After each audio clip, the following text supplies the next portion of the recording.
Voilà, il semble que tout le monde ait pu se connecter. Donc, bonjour à tous, bonjour à toutes, bienvenue dans ce webinaire qu'on va consacrer aujourd'hui donc au pic d'activité. Alors, le terme est peut-être un peu fort, comment survivre au pic d'activité.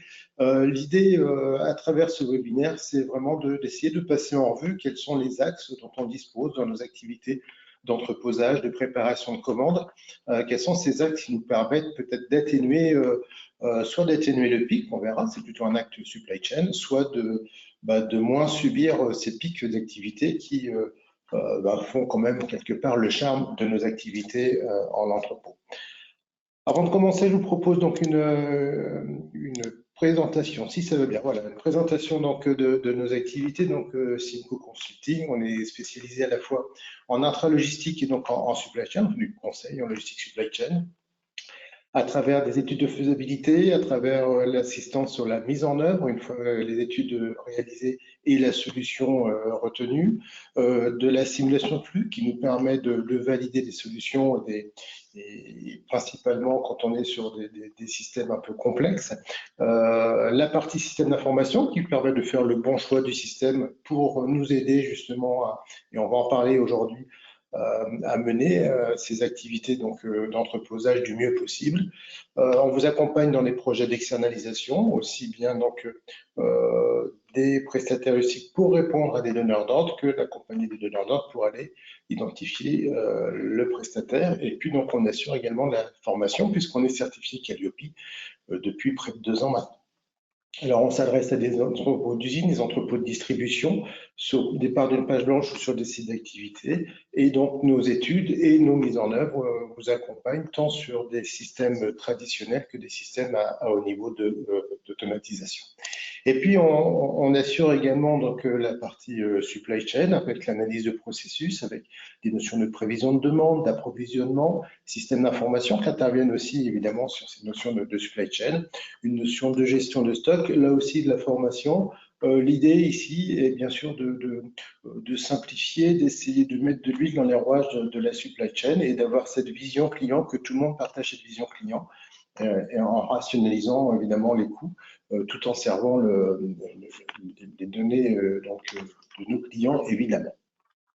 Un petit aperçu de ce que sont nos clients aujourd'hui, des petits, des gros, des français, des internationaux. On est très présent dans le luxe, on est très présent dans la cosmétique, on est présent également donc dans l'industrie, dans la distribution, chez les prestataires logistiques également. Et donc, nos clients, depuis plus de 40 ans maintenant, nous emmènent, nous font voyager un petit peu au départ donc, de notre siège de Milan ou de notre filiale de Chalon-sur-Saône. Simco est un cabinet de conseil réputé qui a ouvert ses portes il y a plus de 40 ans maintenant et qui a géré donc 2400 projets pour quelques 600 clients. Alors maintenant que les présentations sont faites, je vous propose donc de consacrer ces 45 petites minutes. C'est un challenge de passer 45 minutes seulement sur le sujet donc, du pic. D'abord pour évoquer donc le contexte, de quoi finalement est-ce qu'on parle, de comprendre finalement l'origine de nos pics, puisque vous êtes nombreux à nous écouter cet après-midi, et vous avez chacun vos expériences, vos pics. Vous avez déjà pris des dispositions, j'en suis sûr, pour les comprendre et pour les anticiper. Mais l'idée, c'est de partager, de voir finalement quelles sont les contraintes des autres. C'est aussi notre rôle de cabinet de faire ces échanges croisés. Comment est-ce qu'on peut anticiper ces pics? Comment est-ce qu'une fois qu'on les anticipe du mieux qu'on puisse, on fait en sorte de ne pas avoir à les subir? Et puis donc derrière, l'importance de l'analyse pour prendre les bonnes décisions. Et puis place à vos questions, puisque donc tout au cours de la présentation, vous avez un outil de chat qui vous permet de poser des questions. L'idée, c'est qu'on puisse répondre à ces questions donc à la fin du webinaire, donc d'ici à peu près 3 quarts d'heure. Vous bénéficierez également donc d'un lien qu'on vous enverra donc ultérieurement pour récupérer donc le support de présentation et un lien pour reconsulter également ce webinaire en replay. Et puis donc vous avez toutes nos coordonnées qui seront affichées, quel suspense en fin de programme. Bien, nous sommes dans un monde VUCA, volatile, incertain, complexe, ambigu. On nous le rabâche depuis certaines années. on l'enseigne au niveau des étudiants, mais plus que jamais, ce monde est VUCA et ça vaut le coup qu'on fasse peut-être un focus dessus. Pourquoi? Parce qu'il est volatile. On a des demandes qui sont très très volatiles, c'est le cas de le dire, à la hausse, à la baisse, brusquement, et des fois des prévisions qu'on a du mal à faire, et c'est le côté incertain. On peut pas garantir, sauf avoir un contrat signé avec des dates et peut-être des ventes sur catalogue ou des promotions sur catalogue, auquel cas c'est un pic, mais c'est un pic qui est anticipé, dont on peut ajuster les moyens. On va plutôt subir des temps forts et des temps faibles. Et d'ailleurs, le pic peut être à la fois un pic en haut qu'un pic plutôt vers le bas. On a une complexité puisque nos organisations sont de plus en plus complexes. Les demandes des clients, tout au moins les promesses qu'on leur fait, sont aussi de plus en plus complexes, avec pas mal de finitions retardées, donc de processus et d'interactions entre services qui nécessitent des étiquetages spécifiques, qui vont nécessiter peut-être les multicanalités ici, et donc le fait de devoir gérer plusieurs canaux, à la fois de prise de commande, de traitement de commande et de distribution. Et puis des notions d'ambiguïté, hein, c'est le A de VUCA, puisque en fait on risque de pas bien comprendre les décisions. Pourquoi? Parce que on table de manière un peu rationnelle en disant voilà pourquoi on reçoit dans ce contexte cette commande ou ce besoin. Et puis des fois, comme le besoin est complexe et incertain, on a peut-être les mauvaises analyses, les mauvaises raisons, et donc on tombe dans un flux d'ambiguïté. Le monde le contexte donc est VUCA. Malgré tout, on a des promesses clients, et donc chez Simco, on boit beaucoup de café. On a gardé une barre de café, on a acheté une boule de cristal, on a essayé de tout faire pour donner l'avenir à nos clients, mais finalement ça ne marche pas, et donc on va plutôt essayer de se rationaliser, à comprendre les pics et voir comment on anticipe. Bien. Pour comprendre et pour donc analyser, pour anticiper le pic, l'idée c'est de savoir le localiser. Un pic va concerner plutôt un flux, mais ça peut aussi concerner le stock. Donc il faut qu'on sache si on est dans le film ou dans la photo. Hein, pour les habitués des webinaires, vous avez l'habitude de ce type de discours. Hein. Est-ce qu'on est plutôt sur le stock? Est-ce qu'on est plutôt sur le flux? Les deux, évidemment, sont forcément en relation. Et surtout, à quel maillon de la chaîne, à quel degré d'avancement se situe ce pic? Est-ce qu'on est plutôt côté fournisseur? Est-ce qu'on est plutôt côté distribution? Est-ce qu'on est plutôt côté production, côté entrepôt de distribution? Donc, il faut peut-être que les décisions qu'on va prendre pour traiter, pour minimiser, pour anticiper ce pic, ne vont pas être les mêmes. Pourquoi? Parce qu'on n'aura pas les mêmes moyens, on n'aura pas les mêmes contrats. Ensuite, on va analyser le pic. Combien de temps il dure? Est-ce que c'est un pic ou est-ce que c'est un plateau haut, comme on peut appeler maintenant? On a l'habitude depuis ces événements, depuis donc la crise sanitaire, à entendre parler de pic, de plateau, de seuil, etc. Donc, quelle est la durée de ce pic? À quelle fréquence est-ce qu'il revient? Est-ce qu'on est sur un pic annuel? Voilà, on fait des papillotes, on fait que des papillotes, et on a ce pic de fin d'année. Est-ce que le pic est mensuel? Peut-être qu'on a des commerciaux qui ont une prime ou un challenge en fin de mois pour activer les ventes, et du coup ça génère une prime, donc ça génère un pic d'activité au niveau des entrepôts et de notre fonctionnement. Est-ce qu'on a un pic hebdomadaire? Typiquement, je fais du e-commerce et donc mes clients passent des commandes le week-end, et le lundi matin, je me retrouve avec 3 fois plus, 4 fois plus, 5 fois plus de commandes que la semaine à traiter. Qu'est-ce que je fais? Le marketing me dit promesse client, il faut livrer tout de suite. Est-ce que raisonnablement, je ne devrais pas plutôt lisser la distribution ou la préparation et l'expédition de ces commandes sur la semaine? Ça, c'est un sujet à laquelle je ne saurais répondre pour vous. Est-ce que c'est un pic saisonnier? J'ai des produits qui sont, peut-être je suis dans la mode, peut-être je suis dans les pneumatiques, et donc j'ai des produits été, j'ai des produits hiver. Et quand je vais chercher, analyser mes classes de rotation, il va bien falloir que je dissocie les deux périodes, plus évidemment des produits qui peuvent être donc linéaires et qui font le fonds de commerce. Et donc, je vais analyser mon pic de manière différente. Et puis peut-être, et on ne l'a pas mentionné ici, on peut avoir un pic horaire.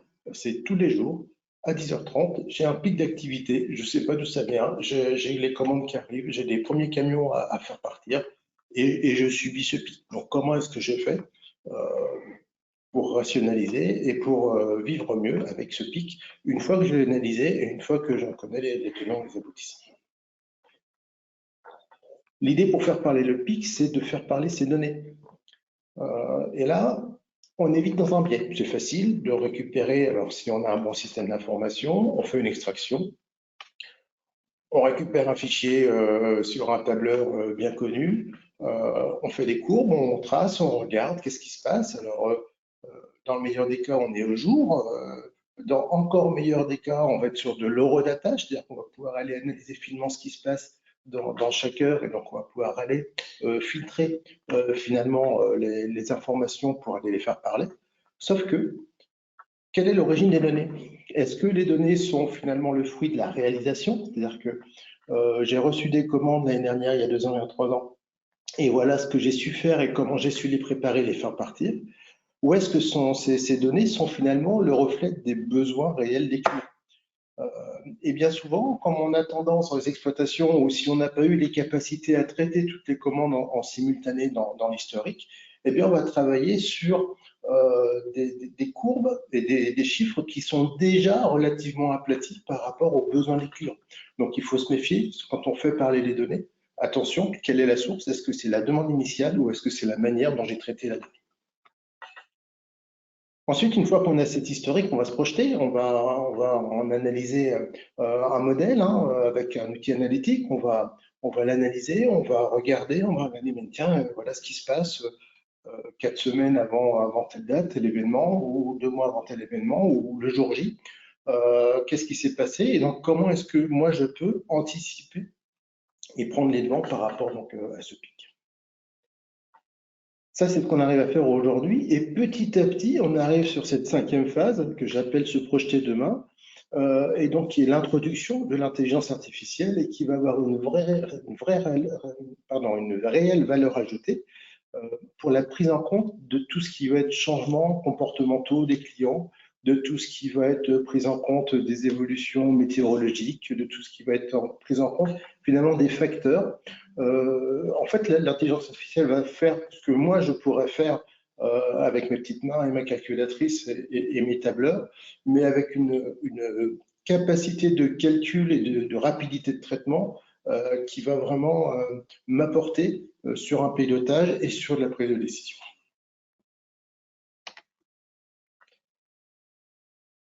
Les pics peuvent avoir plusieurs origines. Et l'idée, c'est vraiment de bien identifier ces origines, à la fois pour pouvoir anticiper le minimum, c'est-à-dire geler ce que je peux geler, je suis sûr que je vais vendre autant à telle saison, et finalement de distinguer où est le fluctuant par rapport au figé. Qu'est-ce qui risque de bouger? Est-ce que ça risque de bouger dans le temps parce que c'est lié à la météo? Est-ce que ça risque de bouger en quantité parce que c'est de la promotion, je me suis lancé, on a signé avec un distributeur et on est sur catalogue. Bon, on verra bien ce que ça donne. Donc voilà, l'idée c'est de dire, je peux avoir des pics qui sont calendaires, les fêtes religieuses, les fériés, les vacances, tout ce qui peut s'anticiper finalement avec un bon agenda, un bon calendrier. On a donc tout ce qui est opération promotionnelle, quand on est sur catalogue en grande distribution, etc. Donc tout ça, c'est de la promotion, quand on décide peut-être de les stocker. On a aussi des entreprises aujourd'hui qui passent par la promotion pour diminuer, pour abaisser leur pic. Et on voit quand on a des soldes qui font suite à des ventes privées, qui même font suite à des Black Friday, à des périodes donc, où il y a finalement de la promotion permanente, eh bien, on voit que finalement l'impact des soldes en eux-mêmes sont peut-être un petit peu diminués par rapport à ce qu'ils étaient, parce qu'on a déjà un seuil un peu plus haut régulier, et donc le pic, entre guillemets, semble minimisé quand c'est comme ça. On a des événements, voilà, typiquement les Jeux Olympiques. on n'a pas forcément d'expérience, on n'a pas de recul, on sait ce qui s'est passé chez les voisins, on sait ce qui s'est passé en 98, etc. Mais c'était plutôt une Coupe du Monde et pas des Jeux Olympiques. Qu'est-ce qu'on fait? Comment est-ce qu'on agit et comment est-ce qu'on anticipe les besoins? On est sur l'organisation, on est sur les besoins de vente, de production, d'alimentation, etc. Évidemment, les phénomènes météo, avec une évolution aujourd'hui, donc une adaptation nécessaire, et bien souvent, donc, on passe du tout au tout du jour au lendemain. Donc, comment est-ce qu'on s'adapte? On parlait de vêtements tout à l'heure, on peut parler donc de changement de pneumatique. Je vais aller chez mon garagiste, enfiler mes pneus neige du jour au lendemain. Là, on a un pic. Comment est-ce qu'on fait pour préparer et pour servir du jour au lendemain tous les produits liés donc à cette dégradation météorologique? Et puis, on a des effets réseaux sociaux quand on a des gens qui viennent donc vanter devant des millions de spectateurs les mérites d'un produit. Bien, on a des ventes qui sont peut-être imprévisibles et qui arrivent tout de suite. Donc, c'est comment est-ce qu'on va s'adapter. Donc, tout ça, c'est différentes sources de pics sur lesquelles on doit pouvoir répondre, mais les réponses ne sont pas forcément les mêmes en fonction donc, de cette analyse.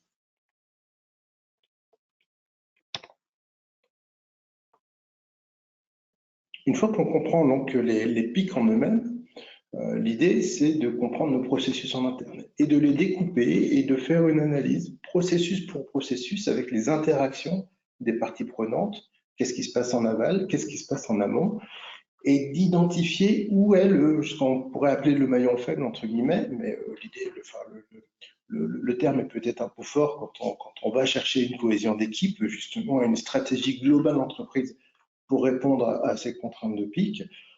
Bon, je me suis contenté de rappeler quelques étapes très simplifiées d'une entreprise, hein, avec les appros, les matières premières, les articles de conditionnement, ça peut être des composants, de la production ou à nouveau des appros si on passe en sous-traitance ou si on est sur une production ou une distribution donc, de type négoce, des produits semi-finis, des produits finis, la notion de préparation, mécanisée ou manuelle, tout ce qui est en cours de préparation, avec là aussi un besoin donc, de stockage d'articles de conditionnement pour arriver au point de colisage.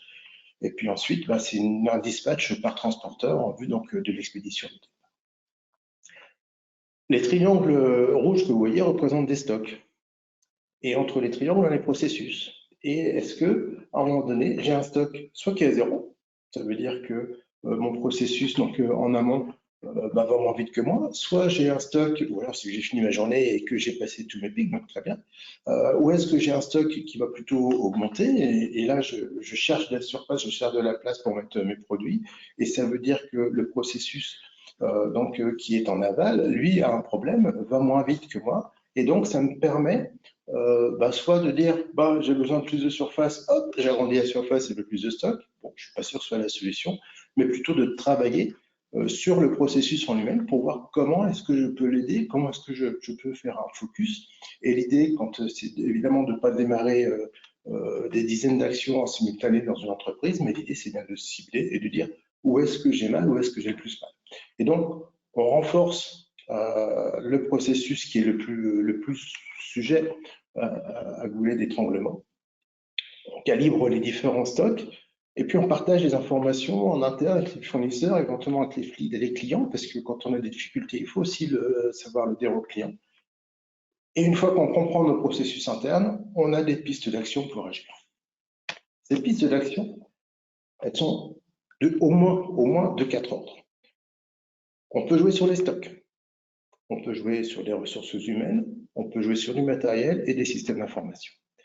Quand on va jouer sur des stocks, on va aller chercher finalement l'importance de la rotation des stocks. L'idée, c'est pas de surstocker, évidemment, mais plutôt d'avoir peut-être une rotation qui est ce qu'elle soit accélérée, donc avec un impact sur les flux, mais d'avoir une forte rotation donc, de ces stocks et d'adapter à la fois ces niveaux de stock, on reviendra dans le détail sur chaque pavé, et à la fois sur les notions de stock de sécurité. Si on est sur du matériel, on a besoin pour passer un pic d'augmenter les ressources matérielles, puisque ça ne sert à rien de prendre plus de de personnel, plus d'employés, de salariés, si à un moment donné, on ne sait pas les équiper. C'est les EPI, bien sûr, mais c'est les PDA, c'est les engins de manutention, etc. Donc, voilà, il faut évidemment penser donc à augmenter son parc matériel. Et on verra là aussi qu'il y a peut-être un équilibre à faire entre j'ai un parc matériel permanent dans l'entreprise qui me permet de passer peut-être des seuils SEO, ou je prends ponctuellement du matériel, mais si je le prends ponctuellement et que ça dure un petit peu, finalement, ça me coûte plus cher que le prendre à l'année. Moyens humains, RH, vous disposez d'une ressource, forcément, mais que cette ressource soit disponible, formée, polyvalente, et puis donc prête à partir sur ce challenge pour passer les pics. Et enfin, les systèmes d'information qu'on ne doit surtout pas négliger dans ces cas-là. J'ai tendance toujours à dire pas de bon flux physique, pas de bon flux d'information. Et donc, c'est encore plus vrai en période de pointe parce que ça peut être un serpent de mer et derrière, on commence et c'est une spirale infernale qui peut venir perturber notre activité. Alors, si on fait un focus ici sur le stock, par exemple. Et là, on entre dans un peu la partie ordonnance, préconisation. Sur le stock, en permanence ou régulièrement, ne pas hésiter à recalculer ses classes de rotation. Si on est sur des produits saisonniers, on va distinguer. Alors déjà, on va multiplier le calcul, hein, évidemment. On va anticiper les saisons. Et puis on va faire des analyses donc de classes de rotation, hein, de Pareto, de classes de rotation. On va les distinguer par produit saisonnier. On va faire les hivers d'un côté, les étés de l'autre. Pourquoi? Parce que si je mets tout dans la même base de données et que je vais chercher qu'est-ce que j'ai sorti depuis un an, je suis peut-être à 50-50 entre les produits été et les produits hiver. Or, mes produits été ont été très forts allez, on va dire au printemps. Mes produits hiver ont été très forts à l'automne, donc j'ai deux gros pics, mais finalement, je ne les vois pas sur la courbe si je fais une analyse globale des produits, il n'y a pas de distinction. Donc, je dois bien distinguer. Dans mon système d'information, on verra qu'on va parler beaucoup de système d'information. Dans mon système d'information, je dois bien distinguer ces produits, je dois avoir une famille qui correspond ou une information qui me dit attention, est-ce que ce produit-là il est plutôt automne ou hiver ou été ou printemps?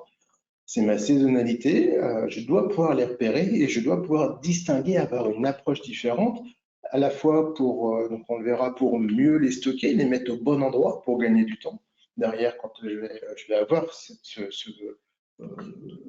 couteau sous la gorge de me dire mais il faut vraiment que je puisse assurer ma journée de préparation, donc j'ai pas envie d'aller chercher des produits tout au fond de l'entrepôt. Et donc, pour anticiper, donc, il faut bien les ranger, les mettre au bon endroit, et également avoir les bons stocks de sécurité. Et là, ce stock de sécurité, on ne va pas le calculer une seule fois par an, on va le calculer en fonction de la saisonnalité. Mes produits qui sortent beaucoup, alors, un stock de sécurité, on a des formules de calcul hein, qui s'appliquent évidemment, mais qui restent de la pure théorie, vont dépendre du temps d'approvisionnement de mes produits et vont dépendre de ma consommation, évidemment. Et mon seuil de sécurité, si je consomme beaucoup, alors des fois ça fait peur de calculer ce stock, mais en fonction, donc il est lié aussi, c'est le troisième élément, donc à mon engagement de service client, ce stock de sécurité, finalement, il va augmenter si j'ai un besoin croissant de la demande pour être sûr de ne pas me retrouver en rupture et finalement de ne pas voir mes clients partir chez un autre producteur. Donc, on le calcule en fonction des produits saisonniers. On communique avec les fournisseurs parce que ça aussi, c'est un fil rouge, hein, système d'information, communication interne, externe. On communique avec les fournisseurs pour anticiper les difficultés. Et puis, on est dans les stocks, on est sûr que nos produits sont au bon endroit, que l'inventaire est bon et fiable, qu'on a un entrepôt qui est propre, dans lequel on a plaisir à travailler. Et la propreté va inciter à la propreté. Et malheureusement, un entrepôt dans lequel on va trouver des déchets, des films, de cartons, d'étiquettes, des choses comme ça, va entraîner finalement une dégradation et on va directement sur sur les indicateurs de l'entreprise. Donc, une fiabilité dans les stocks. Préparer des espaces de stockage aussi, puisqu'on sait qu'on va vendre plus, on va prendre plus de stocks de sécurité, on va devoir monter le stock. Et donc, il faut qu'on puisse, à un moment donné, dégager de la place pour positionner ces stocks. Exploiter le WMS, on va avoir un point spécifique sur le système d'information, mais j'insiste beaucoup, la carte magasin, l'optimisation du stockage, la rotation des produits, tout ça, il faut que ce soit correctement paramétré dans le système. Et puis, on peut penser à externaliser. Mais qu'est-ce qu'on externalise? Est-ce qu'on est dans du multicanal et on se dit, bah, finalement, moi, je ne sais pas bien faire une activité e-commerce, je préfère faire mes grossistes, je préfère faire ma grande distribution, je préfère faire les magasins classiques. Et donc, ça veut dire que quelque part, je dédouble mon stock et je dédie du stock sur le e-commerce que je mets chez un prestataire qui sait bien faire. Est-ce que je veux plutôt externaliser mes stocks réserves, c'est-à-dire que j'ai gonflé mes stocks, je veux pas que ça me perturbe dans mon organisation aujourd'hui, donc j'ai juste confié la palette complète entre guillemets à ce prestataire. Je vais lui demander de me les réapprovisionner au fur et à mesure que j'en ai besoin sur mon activité principale. Donc c'est une idée l'externalisation, mais il faut bien réfléchir à qu'est-ce qu'on veut externaliser, c'est important. Et puis la traçabilité maximum en temps réel, on parlait du WMS, c'est super important de savoir à l'instant T où est mon produit, quel que soit son statut, il est en stock, il est en cours de préparation, il est préparé, il est dans le colis, il est sur la zone d'expédition. Donc ça, c'est capital de savoir où est mon stock et en temps réel, parce que c'est ça qui va nous permettre aussi de piloter les bonnes actions. Si on veut aller plus loin, je vous donne deux outils qui peuvent être intéressants d'approfondir.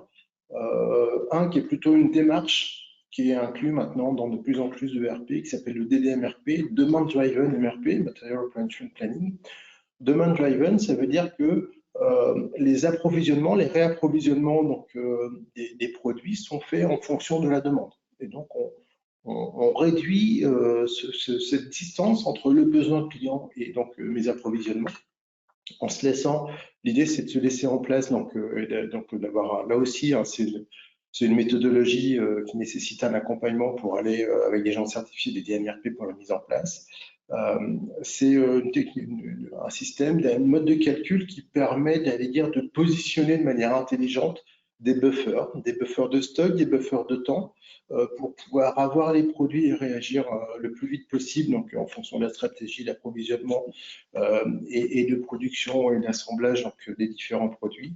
Donc c'est un buffer à la fois donc, de stock et à la fois de temps, puisque si on veut faire des opérations de dernière minute, customiser, etc., assembler, étiqueter, remettre une notice dans la bonne langue, il faut qu'on puisse avoir le temps, et donc ça prend en compte ces deux niveaux, avec à chaque fois donc un petit tableau de bord qui va nous donner donc le vert, je suis bon, le jaune, je commence à me poser des questions, le rouge, c'est un peu trop tard.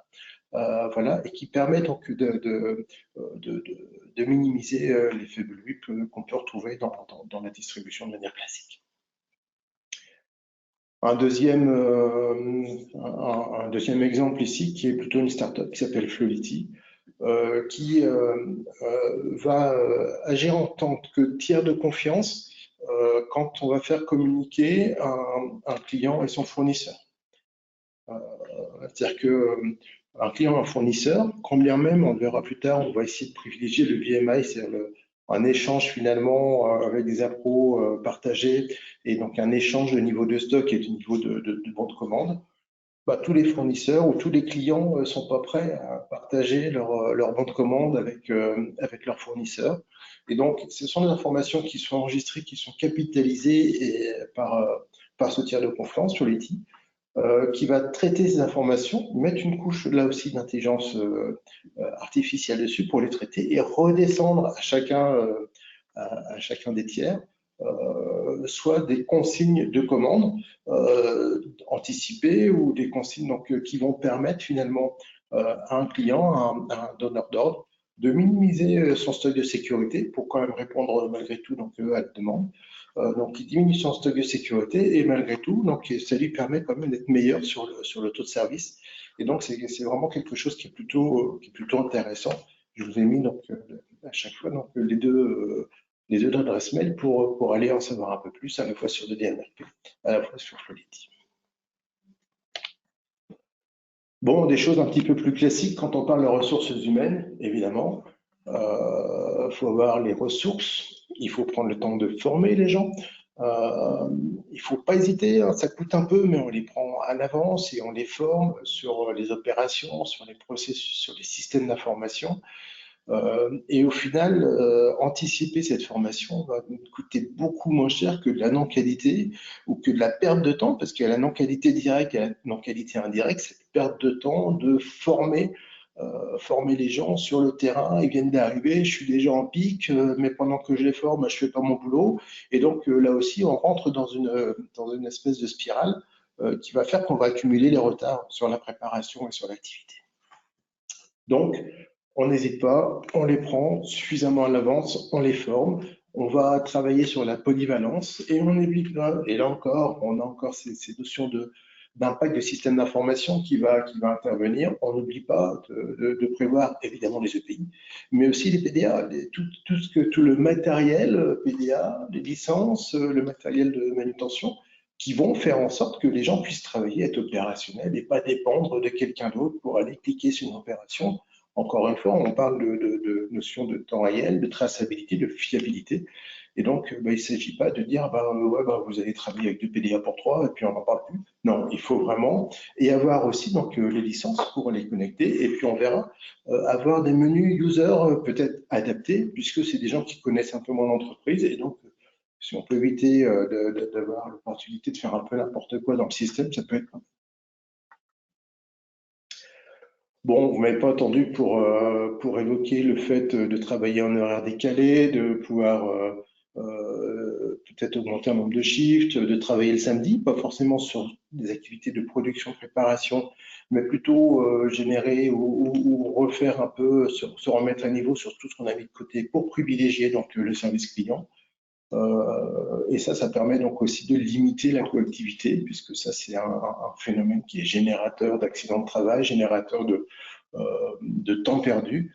Quand un opérateur attend derrière l'autre, il n'est pas opérationnel, et donc on va essayer de limiter aussi sur un instant T, sur un espace donné, donc le nombre de personnes à l'instant T.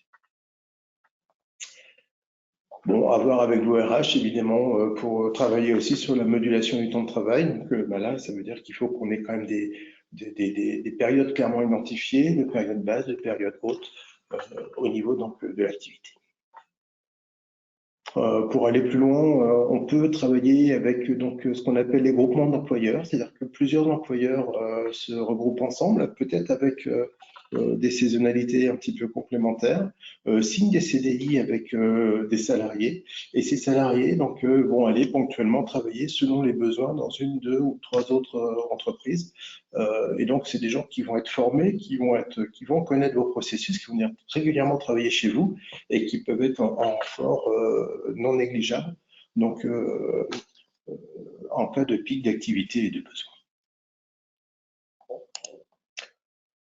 On a parlé de ressources humaines, parlons maintenant de ressources matérielles. Donc là aussi, il faut limiter la prise de risque, donc anticiper tout ce qui va être maintenance, qui est important, louer des matériels de courte durée, là encore, hein, donc calculer bien, j'ai besoin de combien de matériel de courte durée pendant combien de temps dans l'année, et comparons avec le coût donc, de matériel longue durée dans l'entreprise. Donc voilà, il faut avoir des billes pour aller convaincre le financier sur des engagements long terme, mais à un moment donné, voilà, il y a un tel coefficient entre courte durée et longue durée que ça vaut le coup d'être analysé. On peut aller chercher donc des jeux de double batterie pour répondre donc, à ces besoins donc, de multiplier les postes de travail. Et puis là aussi, donc l'idée c'est d'ouvrir, d'élargir donc ces amplitudes d'ouverture pour aller optimiser l'utilisation de ces engins. On a donc À un moment donné, on va privilégier dans ce que j'appelle les services en souffrance. C'est dans notre processus, hein, avec nos différentes étapes, on a vu que donc il y avait des parties prenantes et il y avait donc des services en aval, en amont. Bah, c'est celui qui souffre le plus et qui en général est plutôt côté client parce qu'il y a l'impératif de servir le client. Tout ce qu'on peut faire en temps masqué peut être reporté, tout ce qui est nécessaire. Donc l'idée, c'est d'aller privilégier là aussi finalement l'affectation de ces ressources plutôt sur les services où on en a forcément le plus besoin. Qui dit matériel, donc dit aussi matériel informatique, consommable, etc. Donc là aussi, je l'ai mis dans la catégorie ressources matérielles. Il n'y a pas que les engins de tension, mais il y a donc tout ce dont on a besoin donc, pour aller finalement pour aller fonctionner le mieux possible. Et puis la petite astuce, si on veut aller plus loin ici, c'est finalement, est-ce qu'on ne peut pas privilégier, si vous avez la possibilité de prendre des rôles ou des bacs sur roulette, de manière à ce que si vous prenez des gens qui n'ont pas forcément un KCS, un permis ou pas d'engin, à un moment donné, bah, de pouvoir déplacer des charges, je ne sais pas, on est en bout de colisage, on a mis nos colis dans un box, dans un rôle, et ben j'attends pas qu'un cariste qui vienne et qui me prenne avec son engin pour déplacer ma charge. On peut la pousser là, et puis aller chercher donc une huile pour la mettre en position de travail. Et c'est des petites choses en termes d'amélioration continue qui font gagner quand même du temps assez conséquent sur la productivité et sur la charge horaire. Les WMS, on en parle depuis le début de ce webinaire, les WMS, c'est quelque chose qui est important. Encore une fois, pas de bon flux physique, si pas de bon flux d'information. Ça veut dire que les WMS vont être vos alliés, ils coûtent assez cher à l'entreprise, ils vont être vos alliés à condition qu'ils soient bien informés, qu'ils ont le bon niveau d'information. Donc, bien paramétrés, des bonnes bases de données, des menus utilisateurs adaptés au profil de chacun, y compris donc aux nouveaux entrants, aux intérims qui ont peut-être un peu, qui vont pas avoir la possibilité de valider une quantité inférieure aux besoins, mais qui vont peut-être devoir appeler un chef d'équipe qui, lui, peut valider après avoir vérifié qu'effectivement, oui, il n'y a pas un produit qui se cache derrière un autre. Et donc, on va générer quelque part une anomalie chez un client. Du matériel pour tout le monde en quantité suffisante avec un key user, ça c'est important, un key user qui est formé, qui peut répondre à l'instant T aux problématiques, puisque on est confronté ici au facteur humain et donc on peut avoir une mauvaise manipulation, être perdu dans un menu et plutôt que faire n'importe quoi, c'est un petit coup de fil au key user. Est-ce que tu peux m'aider à me remettre sur le droit chemin par rapport à mon processus? Ces outils, c'est eux qui vont vous faciliter la vie dans l'entrepôt. Ils vont vous permettre, encore une fois, s'ils sont bien paramétrés, si on est bien allé chercher les bonnes classes de rotation et autres, et ils sont en mesure de calculer vos classes de rotation, voire même de mettre à jour en direct les implantations picking mode. Ces outils vont vous permettre d'optimiser les rangements, les petites palettes dans les petits emplacements, les grandes palettes dans les grands emplacements, et de ne pas perdre en termes de coefficient de foisonnement 20, 30, 40%, comme on le voit des fois dans certains entrepôts, de stock en termes de volume, en termes de mètres cubes. Ils vont vous permettre de respecter les contraintes de différents produits, les contraintes de poids, les contraintes de stockage, le froid, les produits dangereux, etc. Ils vont vous permettre de savoir, d'assurer cette traçabilité en permanence, y compris sur des zones tampons. Les fameuses zones à capacité infinie qu'on s'est créées dans les WMS, attention, il faut se méfier. On a une carte magasin qui correspond exactement. Si j'ai une zone de consolidation, je peux la tracer dans mon système.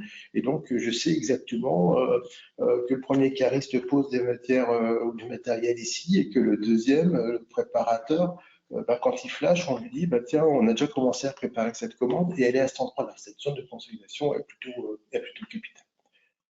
Les chemins de préparation qui doivent être optimisés, les affectations, donc ça c'est pour les préparateurs aussi, à un moment donné c'est important de ne pas les envoyer faire 3 fois le tour de l'entrepôt pour récupérer 3 produits.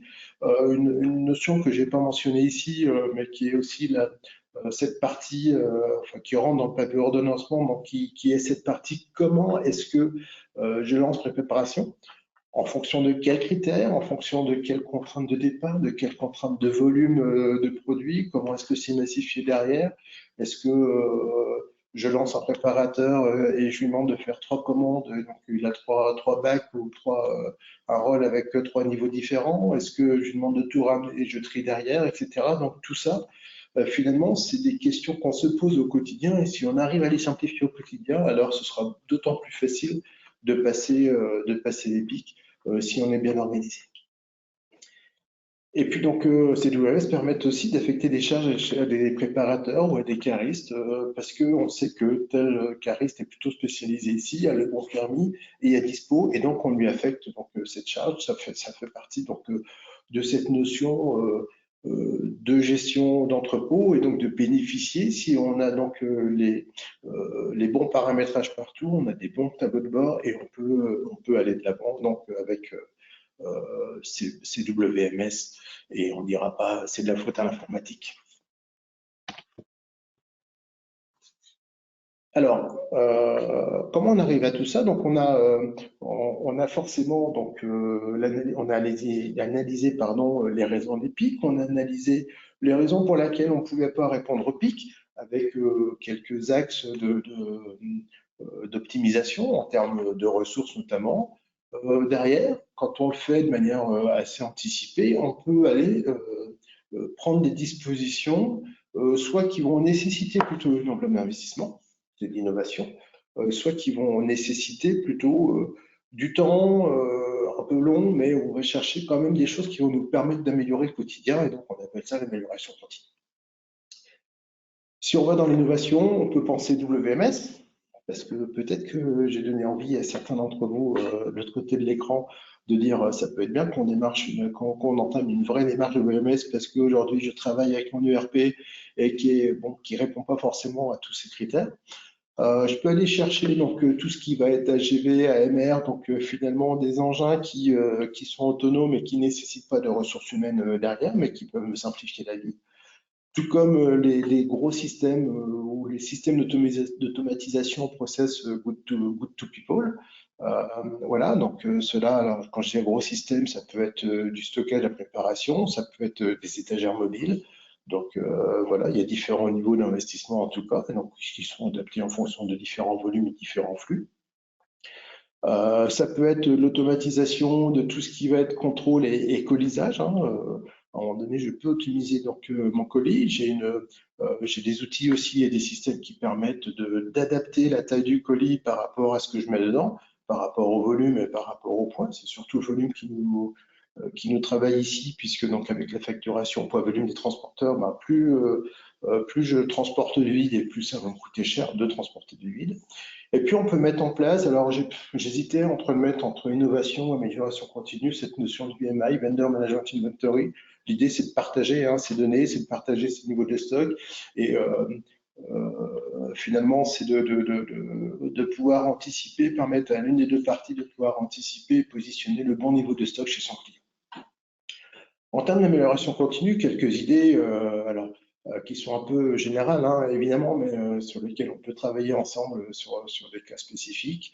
L'analyse des processus et des flux, c'est important de savoir tracer, de maîtriser, de connaître ces processus, de manière peut-être à revoir les implantations d'une organisation et avoir un ordre physique logique par rapport à nos besoins d'évolution des flux. Ça peut être des simples revues de contenu d'écran, d'édition papier, parce qu'à un moment donné, j'ai pas l'information tout de suite, il faut que j'aille la chercher, il faut que je la retravaille, que je sorte une calculatrice, etc. C'est comment est-ce que je simplifie le quotidien et en période de pic, toutes les minutes gagnées sont forcément bénéfiques. Comment est-ce que j'ai une meilleure préparation et communication, et on va détailler un petit peu derrière donc un processus SNOP, c'est comment est-ce que je communique avec les parties prenantes en interne et en externe. Et puis évidemment, on ne progresse que si on calcule et on mesure, donc c'est l'affichage d'indicateurs, le pilotage en temps réel pour savoir exactement où j'en suis et pour pouvoir prendre la meilleure décision possible. Alors, ce ne sont que quelques exemples qui peuvent vous aider donc à survivre évidemment au prochain pic. Alors, on a ici, je vous ai mis quelques slides qu'on utilise en clientèle. L'importance de l'analyse, et donc chez Simpo, on fait des études de faisabilité, c'est-à-dire qu'on prend en compte un cas de référence, de quel produit est-ce qu'on parle, on prend en compte l'étude de besoin, c'est quoi finalement votre besoin en termes de processus, en termes d'organisation, de fonctionnement, et puis on prend en compte les données existantes, en faisant attention donc à ces fameux historiques et à la source des historiques. On met tout ça, on prend en compte les besoins futurs et on va calibrer en fonction de si on est plutôt sur les solutions d'automatisation, ben là on va plutôt vouloir passer les pics. Si on est sur des solutions manuelles, ben on va dire ben, quel est le niveau d'engagement que je veux avoir, moi, ma capacité de préparation que je veux avoir au quotidien. Et puis derrière, donc on va calibrer donc ce niveau-là, et puis on se donnera la possibilité de prendre plus de matériel, plus de monde, etc., plus de ressources au global pour passer dans ces pics d'activité. Ou alors on va travailler sur comment est-ce qu'on vient amortir et diminuer donc cette importance de pic. Avec, je vous laisserai prendre connaissance de tout le détail, donc toutes les données qu'on peut prendre en compte sur la situation actuelle, sur le but du projet, et donc en termes de flux interne, flux entrant, flux sortant, nombre de camions effectifs, etc.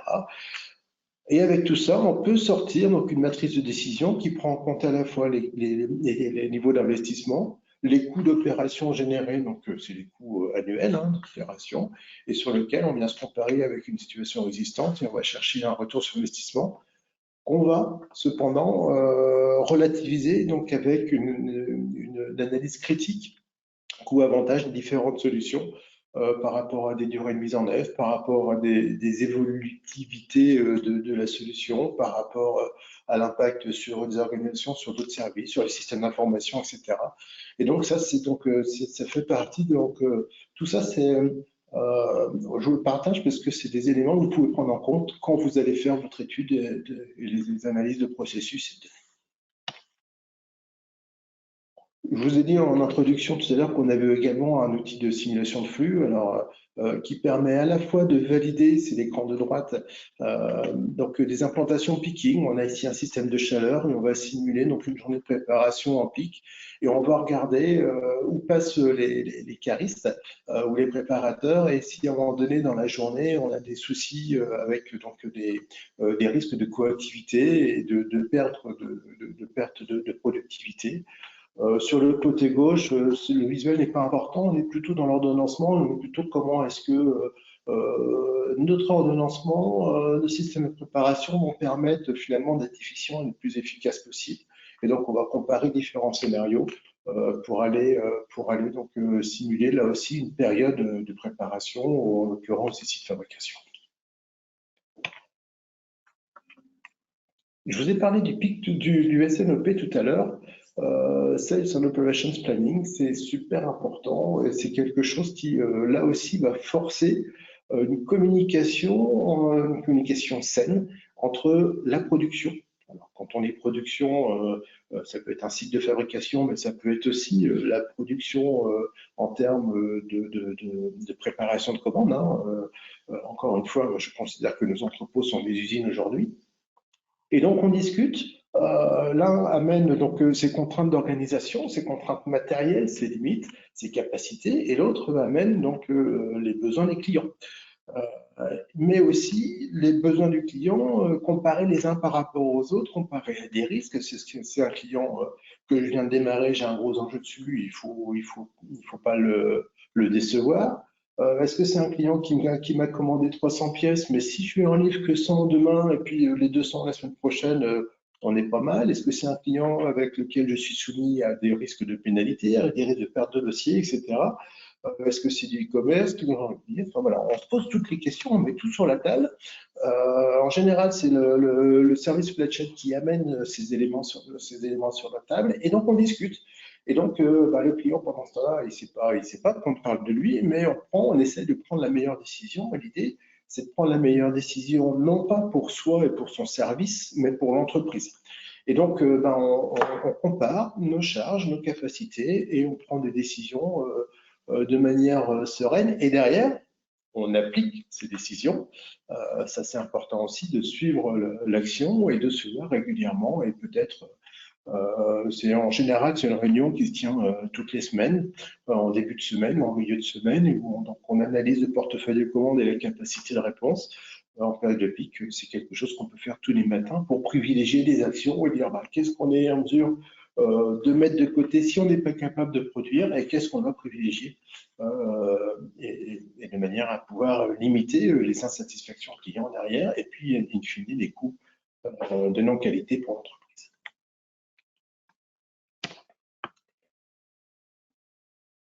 Alors j'en ai fini avec ces notions donc peut-être d'astuces, d'éléments, d'idées. Hein. J'espère que ce sont des idées qui vous ont ouvert un peu et apporté peut-être des nouveaux dispositifs. Pendant que vous saisissez donc vos questions sur le chat, si vous en avez, j'insiste sur cette route d'aiming, prévoir, faire, vérifier, réagir. Hein, c'est l'amélioration continue, c'est l'amélioration permanente. Si vous prenez une action, si vous décidez de mener une action sur votre exploitation, n'oubliez pas d'en faire le bilan, de regarder ça fonctionne pas, et d'ajuster le cas échéant donc cette action.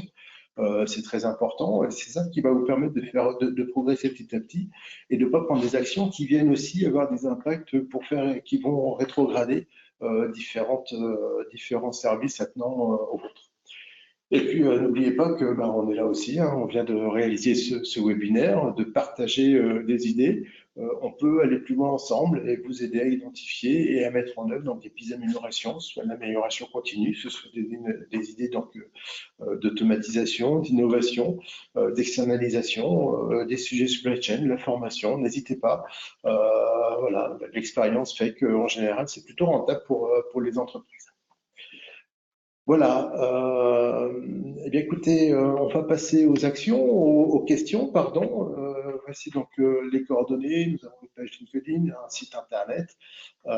Et puis, vous avez également mes coordonnées avec mon numéro de portable. N'hésitez pas à nous solliciter le cas échéant. Et si vous le voulez bien, on passe aux questions.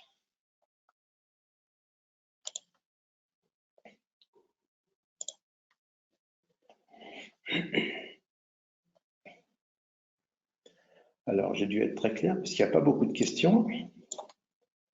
Alors, j'ai une première question. Est-ce qu'il y a une dimension supply chain très interactive entre fournisseurs, clients, transporteurs pour surmonter les pics?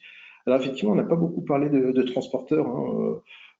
Surmonter les pics, ça veut dire aussi peut-être diversifier sa flotte de transport et ne pas se contenter à un opérateur, hein, partager finalement ses parts de marché transport. Alors, oui, alors je vais dire oui en théorie. Il faut que tous ces acteurs discutent ensemble. Il faut qu'il y ait cette notion de communication, comme on l'a vu sur cette partie SNOP. C'est quelque chose qui est capital, puisque c'est comme partout. Si vous ne savez pas que c'est la Saint-Valentin, par exemple, vous ne rentrez pas le soir avec votre bouquet de roses, ou vous ne faites pas votre réservation au restaurant. Voilà. En fait, finalement, la communication permet de faciliter la prise de décision et l'action. Et donc, elle est valable à 360 degrés dans l'entreprise. C'est important. Alors, il y a des niveaux d'information, il y a des choses qui concernent des services et d'autres, mais en tout cas, il faut pouvoir partager, il faut pouvoir échanger, et y compris échanger sur ces difficultés et anticiper. À un moment donné, vous êtes prestataire logistique, vous avez un client e-commerce, si vous avez une difficulté à programmer, à planifier des ressources pour passer le prochain pic, il faut en parler. Et peut-être que le client peut limiter sa prise de commande ou tout au moins, lui, répartir finalement ses commandes sur les jours de la semaine, par exemple, en fonction donc des besoins et des contraintes clients. Et des contrats de transport peut-être, puisqu'aujourd'hui, de plus en plus de sites Internet vous proposent une tarification progressive en fonction de vos exigences de transport ou de dépose en click and collect ou autre armoire de prélèvement de colis. L'outil VMI. On me demande de reparler d'outils VMI. C'est vrai que je suis passé un petit peu vite dessus. En fait, l'outil VMI, c'est une interfaçage, une interface donc, entre des ERP, donc d'un client et de son fournisseur. L'idée, ça rejoint finalement ce qu'on appelait avant la gestion partagée des achats ou des approvisionnements. Euh, c'était des grands noms de l'agroalimentaire qui prenaient directement les informations de vente en sortie de caisse des grandes surfaces pour préparer les réapprovisionnements du lendemain. C'est parti de ça s'appelle VMI. C'est vraiment le partage des niveaux de stock chez un client. Et donc, ça concerne plutôt vos fournisseurs. C'est-à-dire, si vos fournisseurs ont connaissance à la fois quelque part de vos projections de vente et surtout de votre niveau de stock, ils savent anticiper et finalement anticiper votre travail d'approvisionnement et de commande d'achat. Et donc, c'est eux qui vont plutôt vous suggérer donc, des appros et qui, comme ils connaissent vos niveaux de vente, vont pouvoir eux aussi anticiper sur leurs propres approvisionnements et tout ce qui va derrière générer de la production, de l'assemblage, de l'étiquetage, de la préparation, etc. Voilà, donc c'est un outil qui facilite cette notion de réapprovisionnement. Alors, est-ce qu'on a d'autres questions? Eh bien, j'ai l'impression qu'on n'a pas d'autres questions. Une fois, deux fois, trois fois, on n'a plus de questions. Mais écoutez, merci à vous pour avoir participé à ce webinaire. J'espère qu'il vous aura été utile, qu'il vous aura donné quelques pistes pour survivre au prochain pic. Et surtout, n'hésitez pas, ça n'engage à rien, contactez-nous, échangeons sur vos projets, sur vos contraintes, et ce sera avec plaisir. À très bientôt. Merci à vous. Au revoir.